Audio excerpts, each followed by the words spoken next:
All right, this is the last training video. This is the teacher dashboard.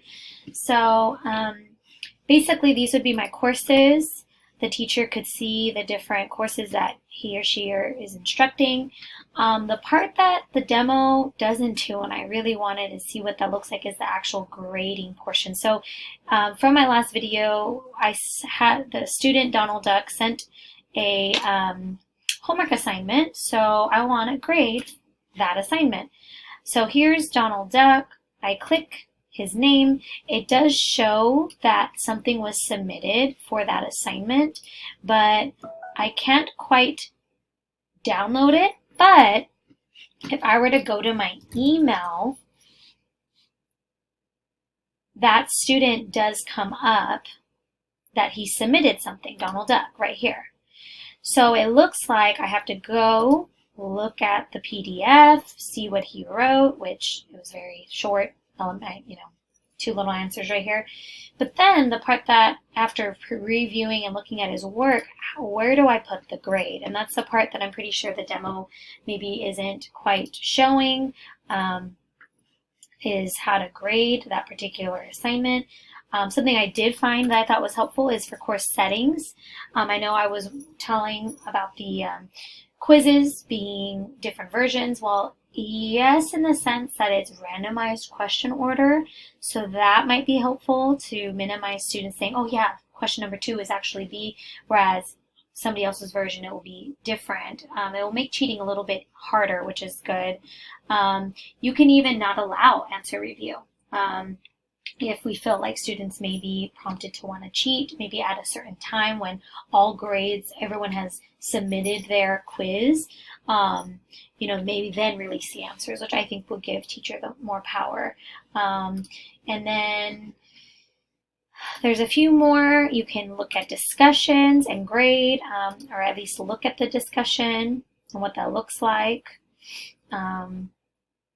Which I actually haven't seen what this looks like. So hopefully, okay, that doesn't really do me much. It just reminds me what the question was. Okay. That doesn't help. Well, I'm assuming gradebook is what I'll click to grade. But like I said, this is just the demo. But it is showing English 9, that particular unit. If I click his name, it does show that. He has submitted certain things. It hasn't been graded yet. Those were just quizzes. That's why those graded. But I'm just curious, how do we actually put in grades? So that's definitely something we can ask. And what else? Reports. This is really cool. You can pick certain, I guess my world history. You can do a student report, a student progress, a diagnostic summary.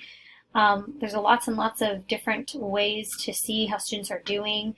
Right now we only have one, so it's not going to really do much, but it gives me just a summary of how much, ooh, this is nice, how much time they're actually taking on the sessions. That's interesting, because if we're noticing that they're taking 5 minutes and their scores are amazing, that can definitely indicate that they're cheating, which is good. It gives us a little bit more control. Student progress, let's look at that. This just gives, oh, interesting. I guess this is when we submit their final grade. Okay, so we still have some leeway no matter what their score is. Okay, that's interesting. Okay, and then the diagnostic summary. That doesn't quite work either, based on, I think it's the demo. The last thing I want to show you is just the announcements. So I created one. I'm assuming when I go back as Donald Duck, it will show, which I'll go ahead and show in this video as well. But teachers can add announcements. I'm really curious how the gradebook works. It's not working for the demo. Let's try, so that goes back to the research or the data portion of it, or the reports portion of it. So what it looks like is you will be able to grade, and the teacher will be prompted to go find the assignment in their email, which is a little annoying, to be honest. It's going to take a lot more time. And then this would be to pull reports, and then add announcements. But that's basically what the teacher dashboard looks like.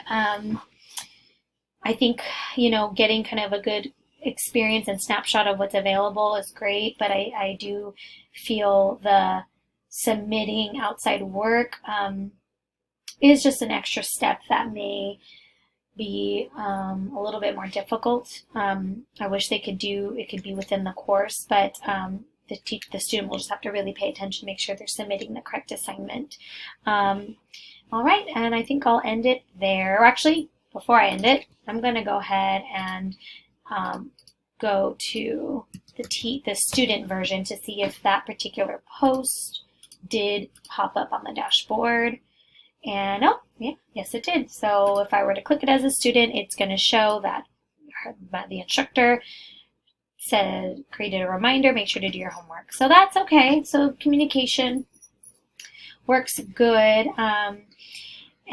Yeah, I feel like that's all that I can really dive deep into for now. Please look at all these videos, and I hope that we can make a decision of whether we want to go through Apex.